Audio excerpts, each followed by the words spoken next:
Alright, so let's figure out what we're doing here. We're trying to pit two of these guys against each other.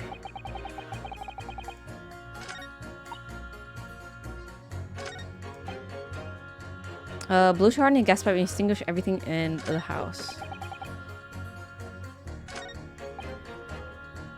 Gas doesn't come up for free. Oh, okay. So something else did pass the victim's lips, which is the gas, right? Maybe? Let's try it. Those two statements clearly contradict each other. Good gracious. To whose statements do you prefer, counsel? Do you refer? Juror number 6. Did you hear what juror number 3 just said? What? Yes, of course. I heard him mumbling about something or other. There is another explanation here, I believe. Something besides Mr. Natsume's tea did, in a manner of speaking, pass the victim's lips on the night in question. What? What explanation? I wonder, did the police check the mouth of the gas pipe feeding the wall light at the scene to see if there were any traces of poison there? I was curious to see what your floundering would result in this time, but the mouth of a gas pipe, Scotland Yard, have enough to do without exploring such relevance. Hold it! What? A piece of work is a man. What are you trying to say, Mr. Shakespeare? What speakest thou? Prithee, is it not strange and strange? That is what I say to thee, sir. I thought I'd been quite clear. Let me put it another way. The strychnine could have been on the mouth of the gas pipe that feeds the wall lamp into your room. And that is how the poison came to enter your body. Good lord. Are they tasty then? Gas pipes? Is that what he's saying? Or is it the gentleman suggesting that the poor man was so desperately hungry he tried to fill his belly with gas? Perhaps no actress will perform a kiss scene with him, For shame, madam. Speaking thy fancy. I assure you, I am no such buffoon that I have to kiss pipes.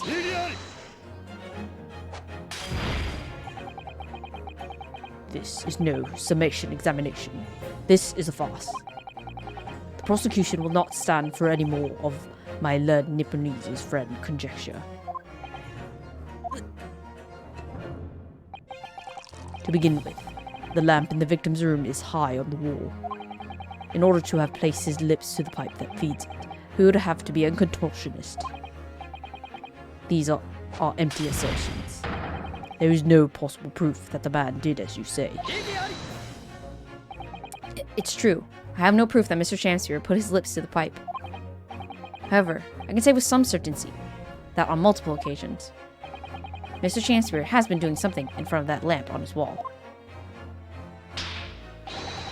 And I have evidence to prove it. All right, you've got our attention, lad. I'd like to see how you can be so sure of yourself. So would I. Let's see this evidence then. Now that I've got the jury's ear, I need to make this opportunity count. This is the proof that, time and time again, Mr. Shakespeare stood in front of his gas lamp. So what evidence do we have? Is it this? Ah. It is.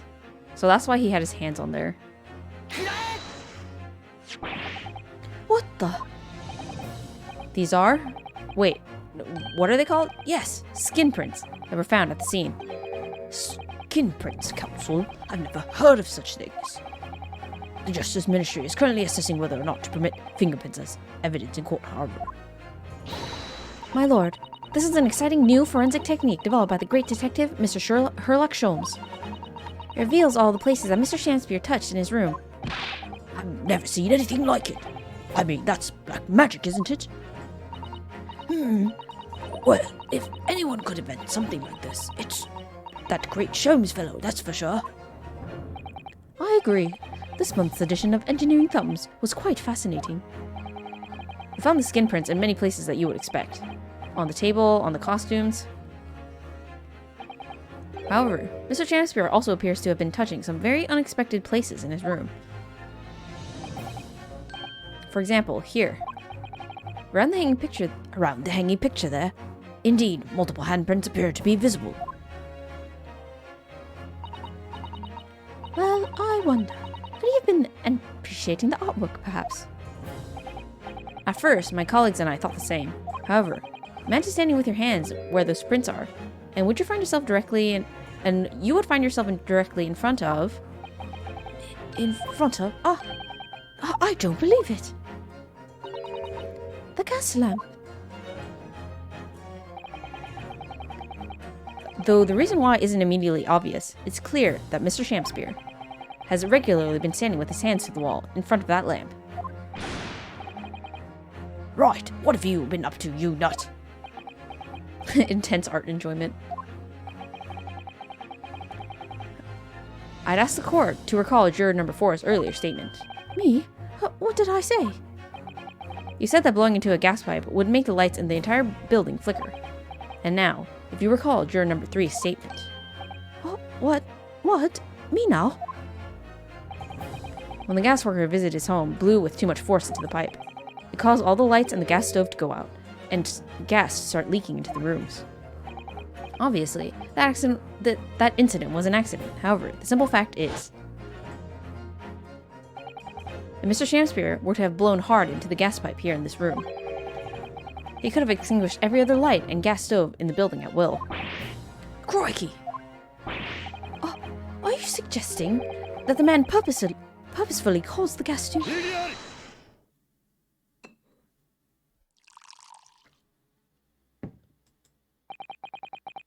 Whilst I acknowledge that the prosecution is required to remain silent during its summation examination, I must toast my learned friend's utter disregard for the letter of the law.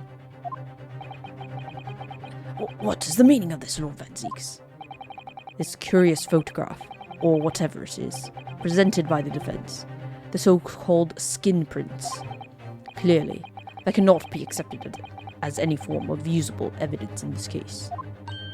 What is an exciting new forensic technique developed by a great detective? It's nothing. A mere toy developed by an amateur sleuth with too much time on his hands. Certainly, even research of this nature by the esteemed Mr. Sholmes could not be recognized by the court as formal evidence. Please, my lord, if I may. Mr. Sato, it was not the defense's intention to submit the skin prints as formal evidence.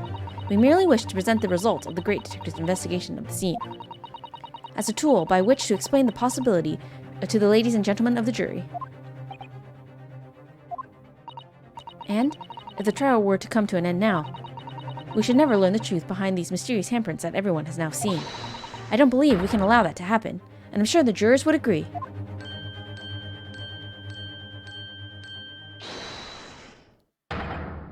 You're right. Whether the strange handprints are a significant clue or not, it's down to us to decide. Juror number 3. Oh yes, I do declare the great detective's investigation results sound absolutely fascinating. And I want to hear what that shady act fellow has to say about those shady handprints.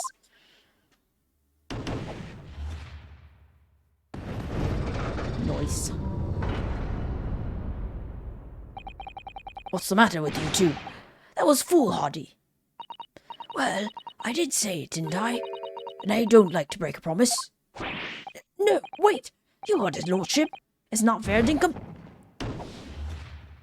He's like, whatever.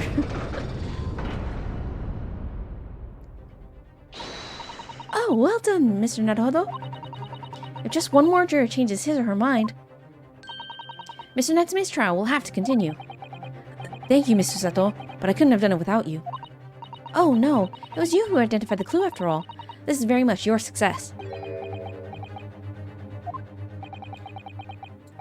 Why, Mr. Shakespeare, do you seem to be losing your composure? Just one more juror, Mr. Naruhodo. You can do it. Very well. Continue, counsel.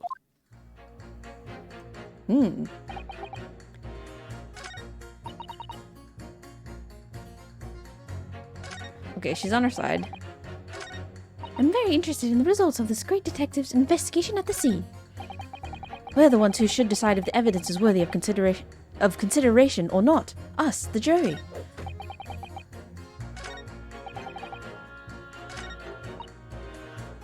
I don't believe in breaking promises. We can't come to a decision whilst so much is up in the air.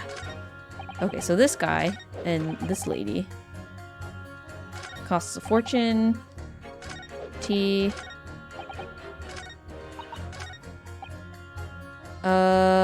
And having considered all the evidence, the defendant must be logically guilty. I guess we can press them all again. I don't know if they'll say anything different, but we'll just have to check.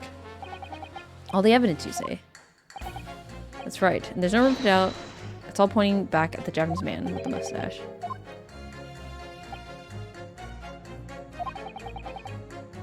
Oh. But the defense has demonstrated another possible explanation for the events on the night in question. What do you make of that? What? Your so-called skin prints? It's an exciting new forensic investigation technique developed by the great detective himself. The numerous handprints on the wall are clearly out of the ordinary. And Mr. Shamsbury had indeed put his mouth to the gas pipe on the night in question. It can't be denied that there's a possibility that's where the poison was. Well, yes, I won't deny that it's playing on my mind. But as the prosecution rightly says, we should pay no heed to unacceptable forms of evidence. And besides, yes?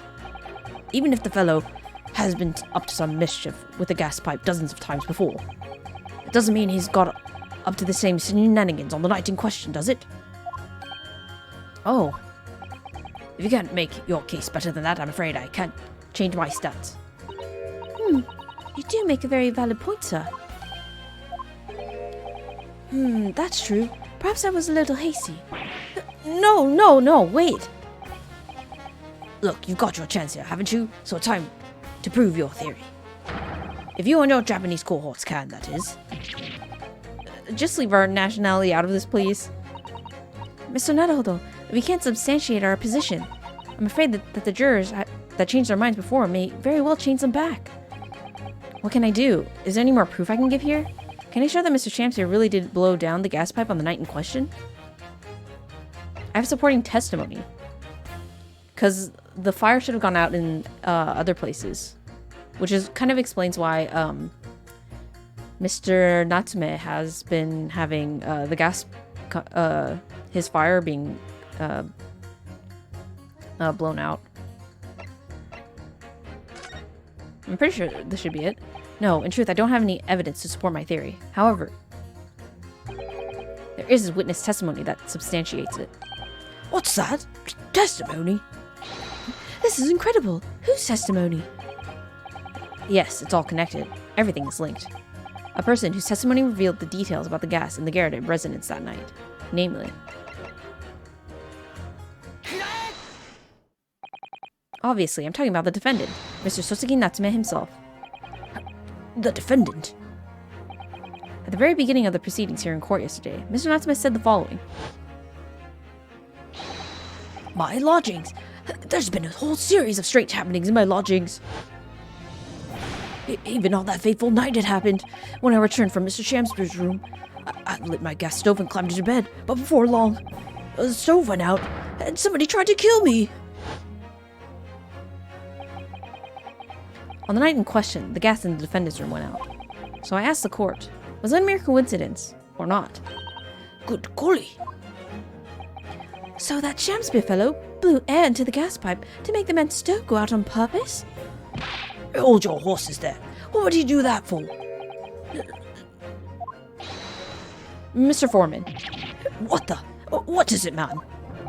We cannot allow judgment to be passed whilst this doubt remains. It's true that I don't have conclusive evidence yet. However, we must surely agree that there is more to this case than meets the eye. Ugh.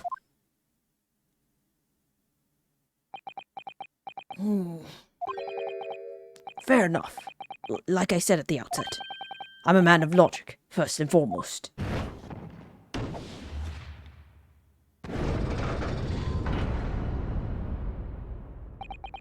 That's 4 jurors leaning towards not guilty, my lord. We've overturned the decision. Therefore, The defense calls for the trial to continue.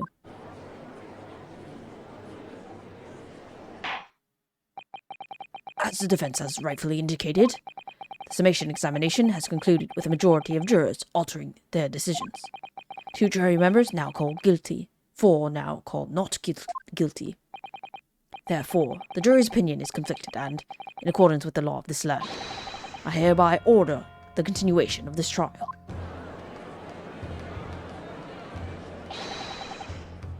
Mr. William Shamspeare.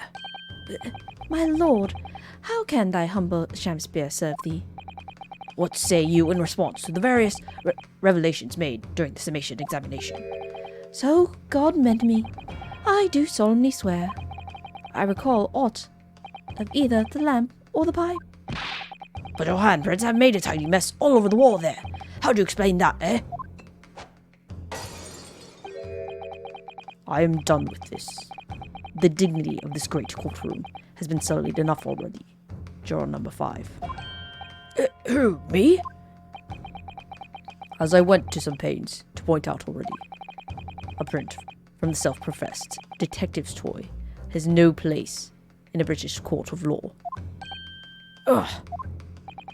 As such, whether or not this man did indeed stand before the gas lamp with his hands against the wall remains, at this time, unestablished conjecture. You would all do well to remember that. Ah. But the prosecution must concede that it would be extremely simple to verify. Just order the mouth of the gas pipe feeding that lamp in Mr. Shamspeare's room to be examined. If there are traces of poison there. What appears to be extremely simple is my Nipponese friend's mind. You will recall that in order to check for the presence of poison in the tea, some remnants of the tea were required. Yes. Therefore, it shouldn't be beyond your wit to imagine that even if the poison were have to been spread on the pipe, it would have completely evaporated by now, making any analysis impossible. Ah, I didn't think of that. In any case, counsel, I fail to see what could possibly have motivated the man to do as you describe. Why on earth would this fellow have wanted to blow air into the gas pipework where he lived? There's only one possibility that I can think of. And that is to use the leaking gas to commit murder. Order! Order! Counsel, precisely whose life do you propose this man was plotting to end? The answer couldn't be simpler. Now we've unraveled the mystery this far.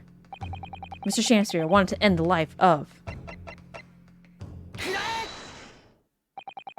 If a gas lamp were to go out, it would be noticed immediately, of course. But a gas stove, on the other hand, could be silently extinguished by the killer without anyone noticing. I lived round those parts myself, so I know what it's like. I can tell you, trying to sleep without the stove lit is pretty much suicide. You'll freeze to death in no time. Mr. Caradeb, the landlord, has a large fireplace in his part of the residence on the top floor. In other words, it wasn't the landlord, but a fellow lodger whose life Mr. Shamspeare was trying to end. Outrageous! I'm talking, of course, about the defendant. Mr. Natsume isn't the villain in this case. He's the victim this man was trying to murder. Good gracious!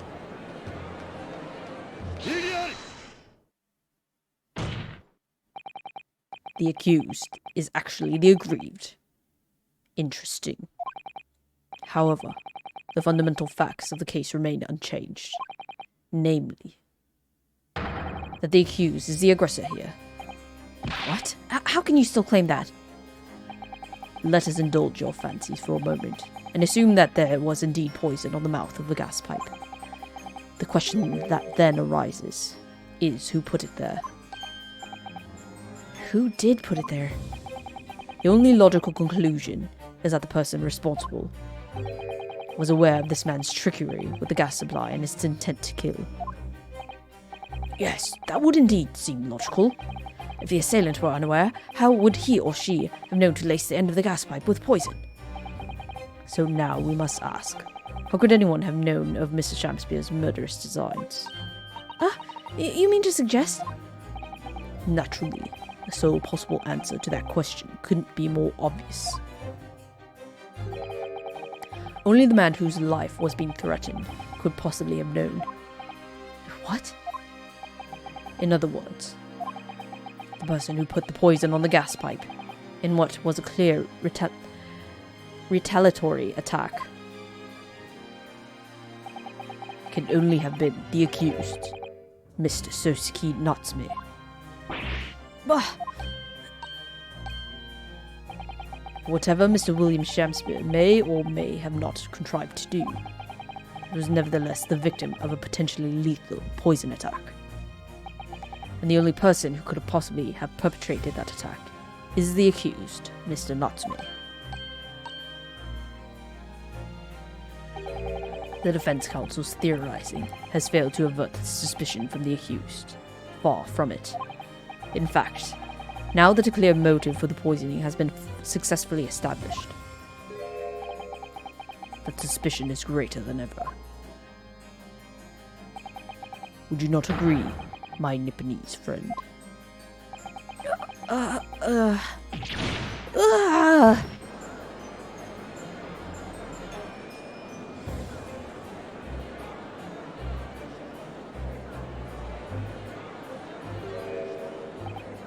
How did he manage to turn that around on me so rapidly?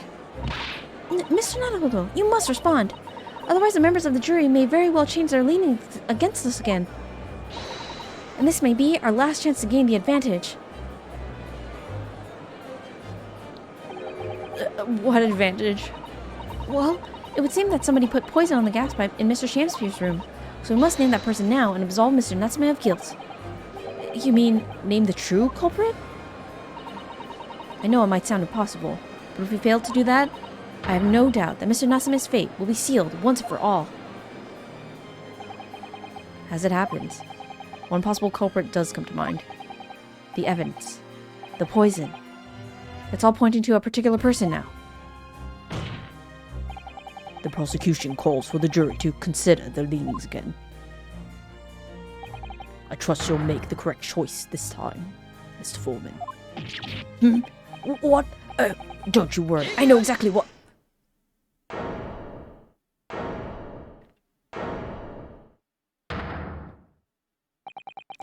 There's one other person who I believe could have been involved in all of this. The true culprit of this crime. The true culprit? A term found only in second-rate novels, featuring third-rate great detectives, my Nipponese friend. But why not? This farce has gone on for so long already. I see no reason to cut it short before its disappointing climax. Thank you. Tell us, my learned Nipponese friend, what is your latest theory? Who is the so-called true culprit of this crime? Oh man,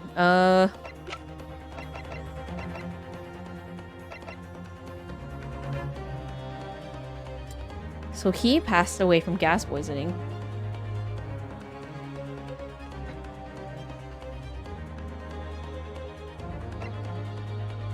I think it's either the landlord or the dead man's lover. Yeah, that's what I'm thinking too.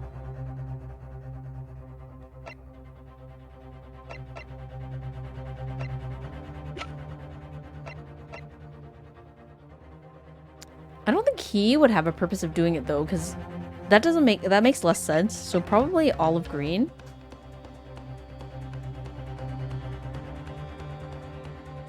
I guess that's what we'll have to go with. I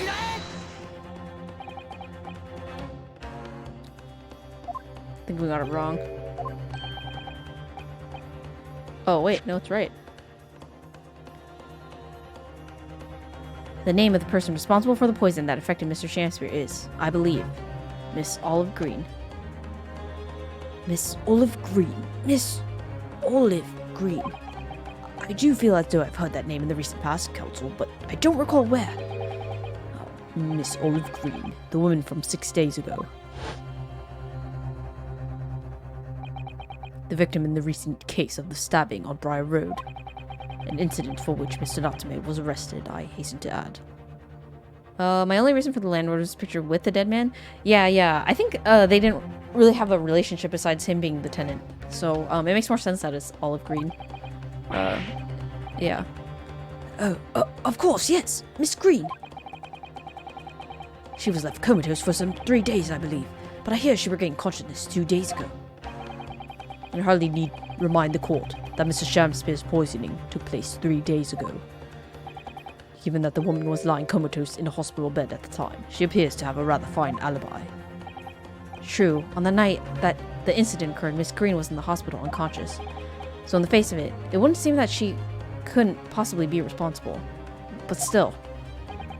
My colleagues and I visited Miss Green in the hospital yesterday. We found her to be in possession of a bottle of poison. Good gracious, she had poison? There was another fact that links to Miss Green to this case as well. The defense requests that she be brought to the witness stand in order to explain the details to the court. Tell me, Mr. Shamspeare. My lord, pray, what be thy bidding? Are you acquainted with Miss Green? No, never heard of her. Judging by the look on Mr. Shamspeare's face, I think perhaps he generally doesn't know her. At least, not by name. As the voice of Her Majesty's prosecution here, I adhere to my word. We will see my learned Nipponese's friend's farce through to its conclusion. I appreciate that. The prosecution requests a short recess, my lord, in order to subpoena the witness and bring her here. Yes, Miss Olive Green. Indeed, my lord. 1 hour should be sufficient. Very well, I grant the request. Excellent. I hope. The defense has made a most extraordinary accusation, I must say. But at the present time, I feel the prosecution's argument remains largely uncontested. Accordingly, I'm afraid the defendant and his culpability remain the sole subject of this court's attention. Thank you, counsels. We reconvene in 1 hour. Court is adjourned.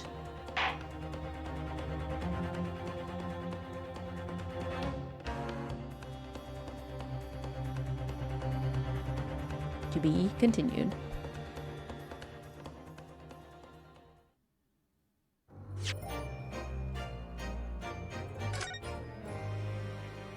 Oh man, I was right at the end of that, so I guess I could have continued last time, but that's okay. No problem.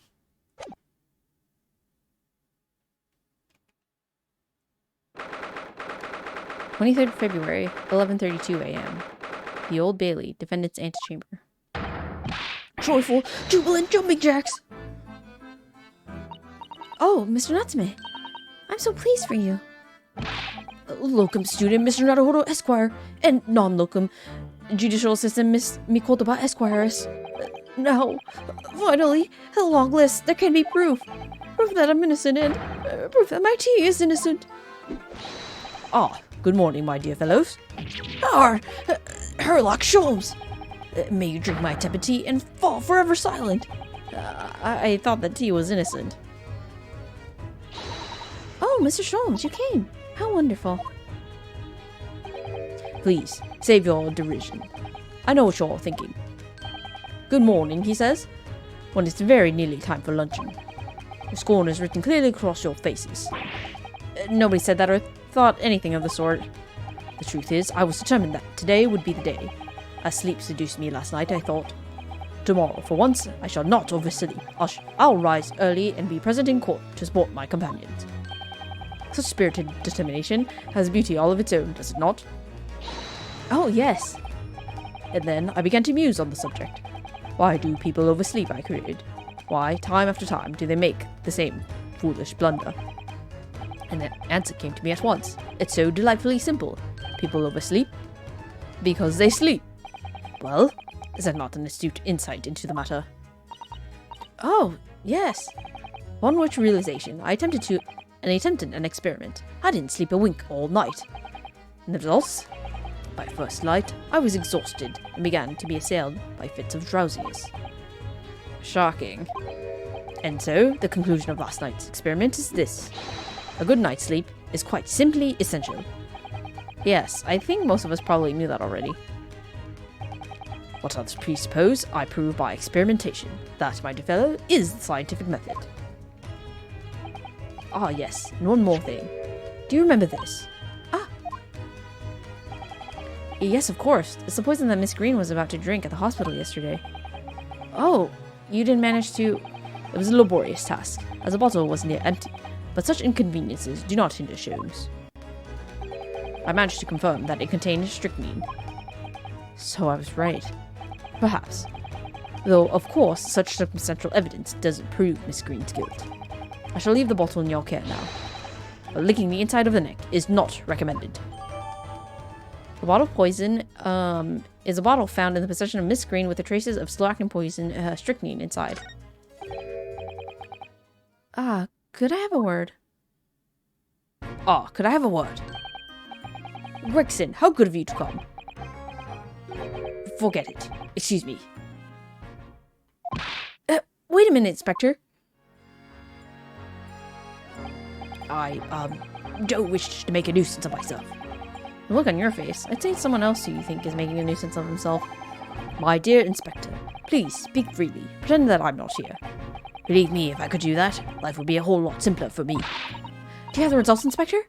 Of the investigation of Mr. Shamspeare's room? Not yet. Shouldn't be long now, though. No, I'm here about something else. That dead convict, actually. Oh, you mean the man from this newspaper article we discovered yesterday in Mr. Shamspeare's room? A man by the name of... yes, Selden.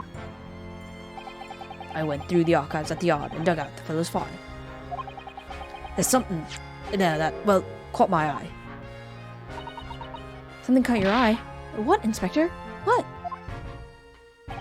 I've copied out the relevant parts for you, so you can read it for yourselves. Thank you. Capital Offenders File. Scotland Yard's file about the convicted criminal Selden that includes the newspaper article about him dying of illness in prison. By the way, while we do this, I should make sure to check the new evidence that we have before we continue so I don't forget. Can't check inside. Oh, we can see here though, I guess. So this is the poison we've been hearing so much about. Strychnine. There are a few remnants on the bottom of the bottle here. Look. You mustn't be tempted to try it. Of course not. As long as we don't lose this trial. No. Bad joke. No, even if we lose the trial. Bad joke. No, we mustn't lose the trial in the first place, Mr. Naruhodo. Make your mind up, Susato-san.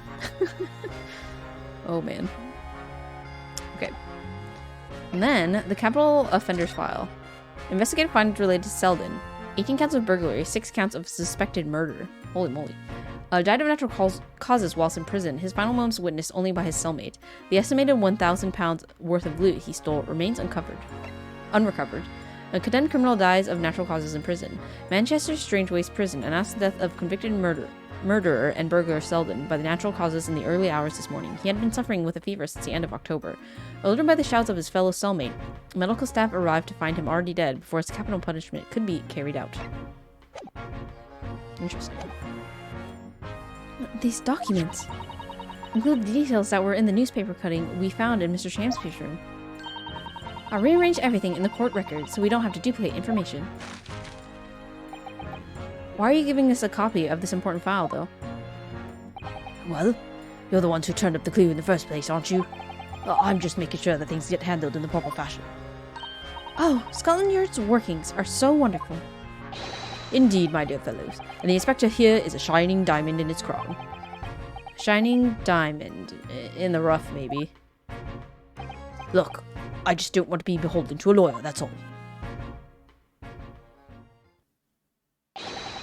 Counsel for the defense, and the defendant. Court proceedings are about to resume. Make your way into the courtroom at once. Well, I shall leave you then. I'll be listening with interest for the public gallery. No nodding off at all. Certainly not. Thank you, Mr. Sholmes. I'm rather tired of seeing Mr. Mustache in floods of tears, personally, so the best of luck to you. Oh, welcome to Mr. Naruhodo Esquire. Yes, Mr. Natsume? It's time, isn't it? Yes, this is it. Miss Olive Green and Mr. William Shamspeare. This is going to be the final battle. I won't really have saved Sosuke-san until I've exposed the whole truth of everything that's been going on. It's all coming to a head now. You can do it, Ryunosuke. You have to.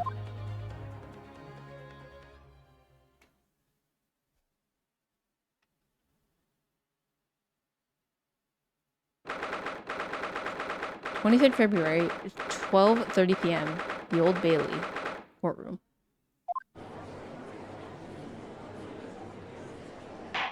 In the name of Her Majesty the Queen, I hereby declare this court to be in session again now.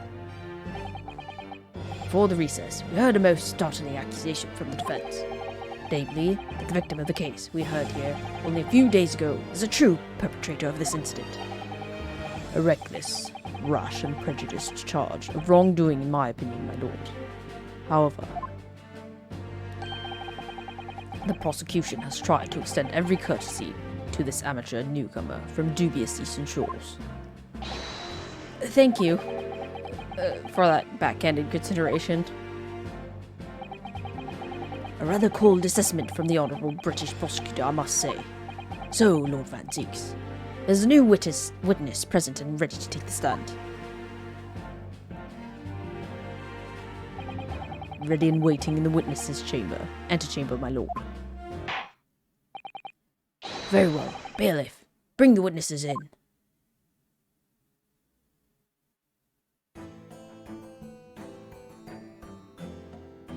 Oh dear. Witnesses, state your names and occupations for the court, please. William Shamspeare, my liege. For mine occupation, I can say only that I be a tragic victim, to be pitied. Currently unemployed, in other words. I'm Olive Green. I'm a fledgling artist. Well, no. Not a fledgling, really. A hopeless failure who's too weak-spirited to admit she has no talent, I suppose. Also currently unemployed, in other words. What a coterie. Mr. Shamspeare. My lord, I am thy humble servant. I'm afraid that you are no longer merely the victim in this affair. The possibility has been raised that you are in fact the assailant, intent on taking the life of your fellow lodger. The part you have played in this whole business will be thoroughly scrutinized, I assure you. I would for naught else, my lord. And Miss Green. Yes. You are aware of the reason you have been summoned to this courtroom today, I presume? Yes, the officer did explain. He said I'd poison this ridiculous buffoon. And? Do you accept the charge, Miss Green? I don't know anything about any poisoning. And I don't know anything about this man. Come, lady, thy to live. Verily, I know not thy prickly, pigmented personage. Very well. Let us proceed with the matter at hand. That being to ascertain whether or not Miss Green has any involvement in this affair. It's all very strange. Very strange indeed. Why would you suspect me? I barely ever go to the East End anyway. It so happens that I passed by that neighbourhood 6 days ago, that's all. And on the night that this man was poisoned, I was still in the hospital, fighting for my life. Yes, having been unfortunately caught up in the incident on the street outside the Garrideb household. An incident that rendered you unconscious for some 3 days. I was struck in the middle of my back with a knife, through no fault of my own, and now I'm under suspicion? What other relevant things might I be suspected of? That's very disturbing. Your energies may be better spent worrying about random knife attacks, I feel, Miss Green. At this point in time, all that appears to connect you with Mr. Shamspeare's lodging is the Briar Road incident of 6 days ago. That's why. We would like you to testify formally now about exactly what happened. Oh no! The incident 6 days ago? You mean you want me to relive that awful accident? Unfortunately, yes. Please tell the court what happened that day. And of course, We'll be interested to hear from you about your movements that day too, Mr. Shakespeare. But what happened 6 days ago has nothing to do with me being poisoned. Let us proceed then. The witnesses will present their formal testimony to the court on the subject of the incident that took place on Briar Road the evening of the 17th of February.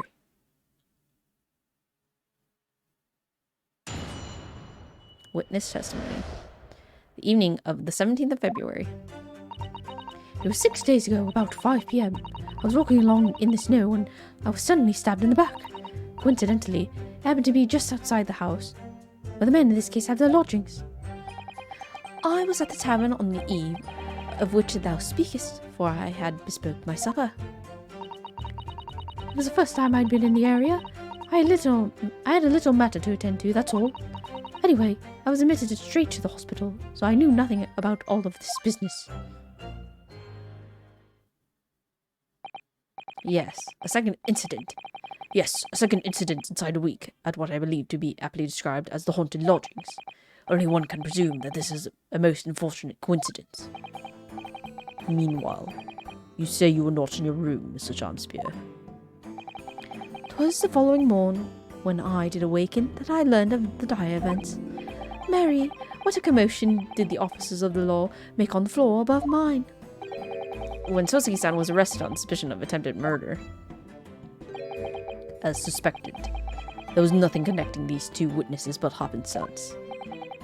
It's true. It does seem as though they're unrelated at first glance. But I'm not so sure. There's something lurking in the shadows here. I feel certain of it. And this is my one and only chance to expose it. Counsel, you may now cross-examine these two witnesses if you wish. Yes, my lord.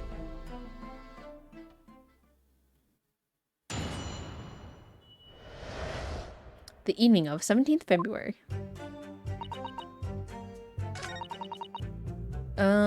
Just outside the house. He was at the tavern, and then she was in the area. So this is what we need to press her about, because she needs to tell us the truth.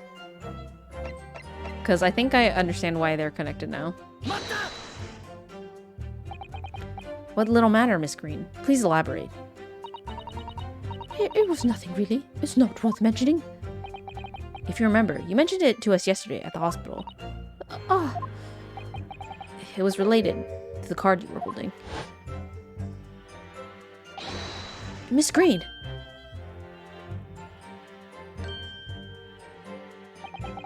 What was that? She clearly just hid something behind her back.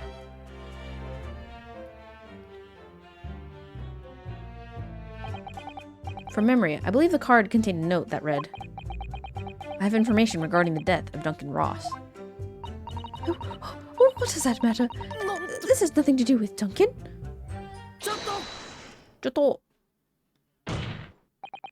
Mr. Shakespeare, do you have something to share with the court? To be, or not to be? That is the question. Ah, pray forgive me. The great bard's words springeth from within me, with air not a thought. Don't tell me. It's because you're possessed by Shakespeare's spirit, right? Hearing Miss Green's words a moment ago seemed to make you think of something.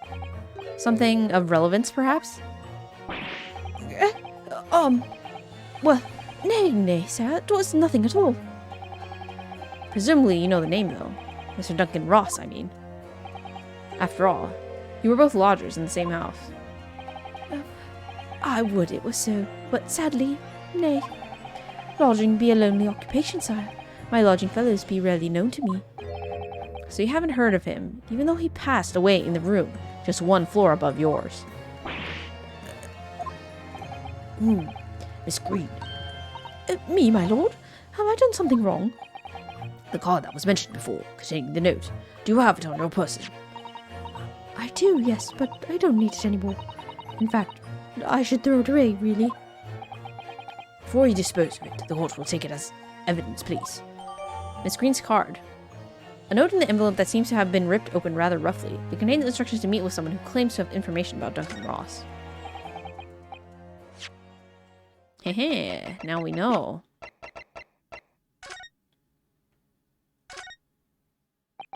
The envelope has been ripped open rather carelessly, hasn't it? Miss Green strikes me as the type to open correspondence more neatly than that. Ah. What is it? The way the envelope is torn, I'm almost sure I've seen that exact same shape somewhere else. Oh, you don't mean... Were you thinking of this piece of evidence, Mr. Naruhodo? Exactly, that's it. Try to match them up. They go together perfectly. This torn up end of the envelope clearly belongs with this card. The envelope fits perfectly with the torn off piece found at the scene of the crime. It fits perfectly with an envelope in Mrs. Green's possession.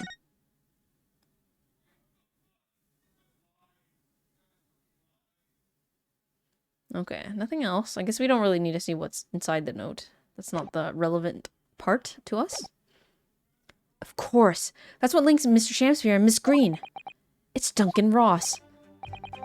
Now, continue with your testimony, please, Miss Green. Anyway, I was admitted straight to the hospital, so I knew nothing about all this business.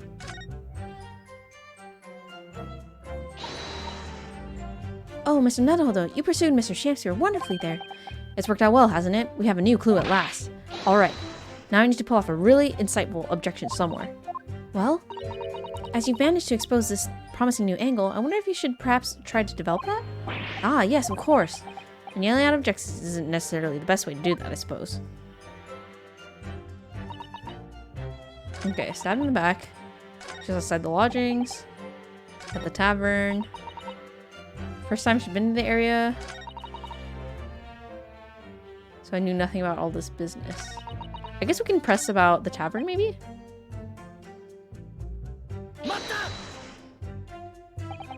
A tavern, you say? Which one? 'Twas the Slug and Salad, where I did tarry. 'Tis a jewel in the East End. And a little unexpected, I feel. What do you mean, Lord Venzies? The Slug and Salad offers unusually fine dining for the locality at least. Not an establishment you would expect to be patronized by a man with not even a crumb of bread in his room. It's true. The menu lists premium crusts of bread and glasses of water, and different levels of cloudiness. I would have expected grubbery in the local vicinity to be more appropriate for your means. Watery soup and mushy peas, or rather, soupy water and pea-like mush. All equally appetizing. I just wanted to try some water in a different pub for once. What's wrong with that? How different can water really be? Or perhaps there's a more plausible explanation. A specific reason why he had to go to that particular establishment? Agreed. The fact that on the day of all days, he dined in a place he wouldn't normally. It does stand out. So Mr. Shamsphere's own actions on the day of the incident 6 days ago were slightly suspicious. I wonder if we have some evidence that can explain those actions.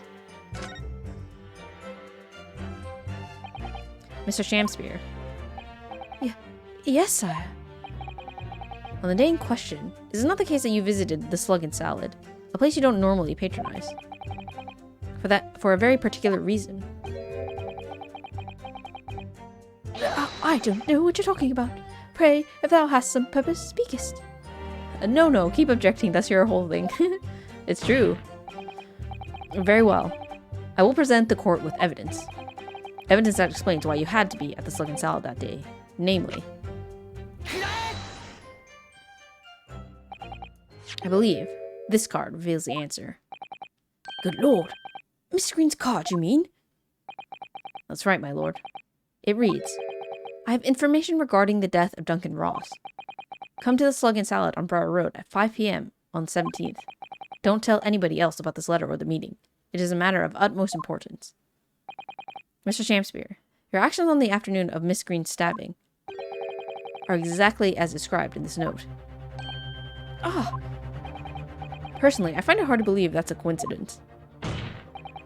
Don't you, Mr. Shamsphere? Well... Excuse me. Can I say something? Yes, Miss Green?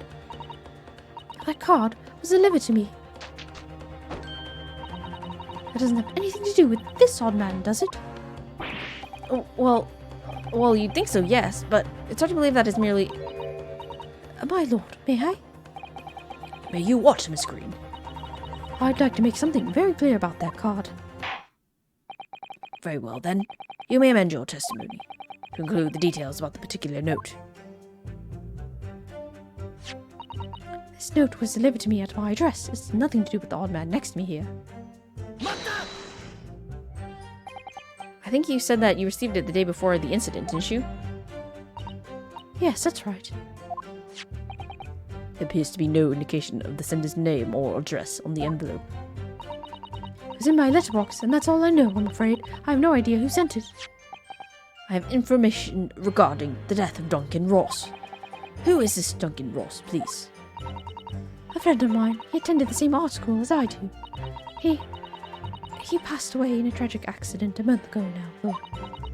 I wasn't sure what to make of that note, to be honest, but in the end I decided to go. So we found out what the information was.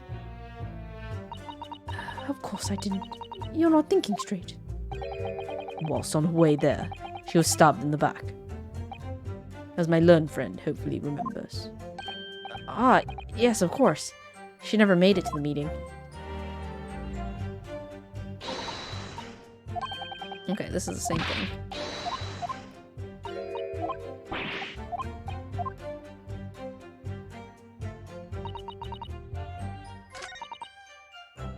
Okay.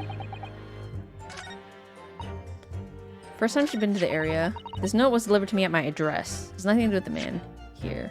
But it does, because he had the other end. The day before the incident, exactly 1 week ago now, this note was delivered to your address. And upon carrying out the instructions in the note, you found yourself in the hospital. Yes, I did. It's terrible, everything that's happened to me. Yes, it is terrible. If it's all true, that is.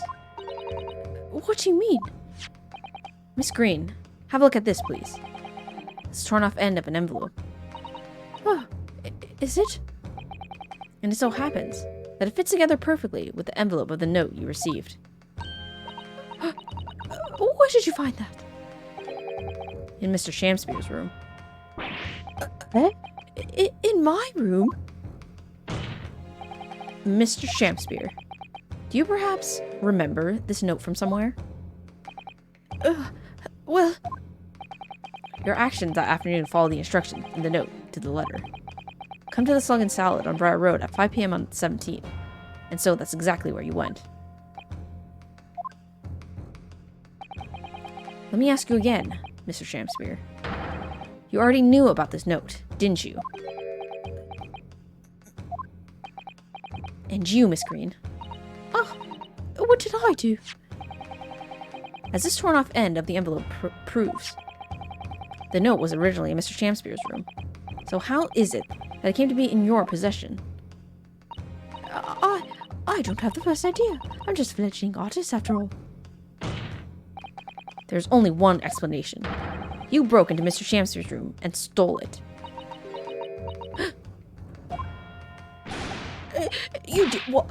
Sorry. Thou says what? You broke... Thou were in my room? Oh, what on earth do you want with me?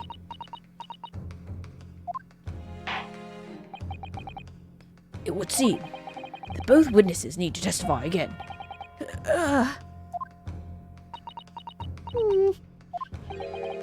Miss Green.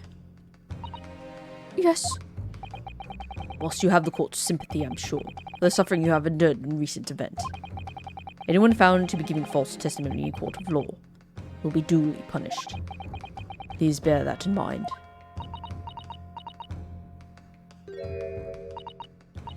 Yes, I know. Very well then, witnesses. You will give formal testimony again now. On the subject of this curious anomaly regarding the note Miss Green claims to have received.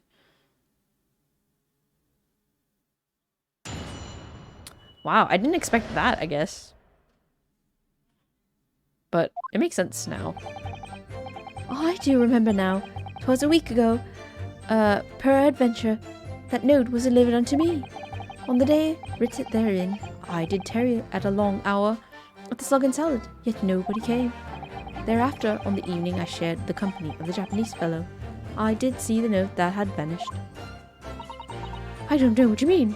You think I snuck into this man's room, did you? Why would I? I can point out the villain here. As for that torn-off piece of the envelope, I don't know anything about it. You now claim to have received this letter, do you, Mr. Shakespeare? Faith, 'tis so, my lord. And I would swear to have it set upon the table in my humble lodgings. Yet, 'tis clear to me now that since I'd returned from the tavern that night, I've had not laid eyes upon it. Well, that being the case, young lady, it would appear that your testimony was... A lie? Is that what you think? How unfair of you to think that I'm the one lying. I beg your pardon? I'm just a fledgling artist, as I said. And fledgling artists don't lie. They don't was delivered to me at my address. Besides, we all know who the liar around here is. That's true, Miss Green. How do you explain the facts? This part of the envelope was, without question... I don't see why I should explain. Sorry? I'm a fledgling artist. My job here is just to say what happened, that's all. It's your job to give the explanations and the proofs. You fledgling lawyer. The fledgling will do his best. Evidently, my learned friends, cross-examination is our only hope of learning the truth. Well, counsel? I'm ready, my lord. Very well, then. The defense will now proceed with the cross-examination of the witnesses. Miss Green clearly did break into Mr. Shakespeare's room. There can be no question of that. And that's how she acquired the note. Yes, two facts that are starting to lead me to a possible explanation for all of this. And it's not a pretty one.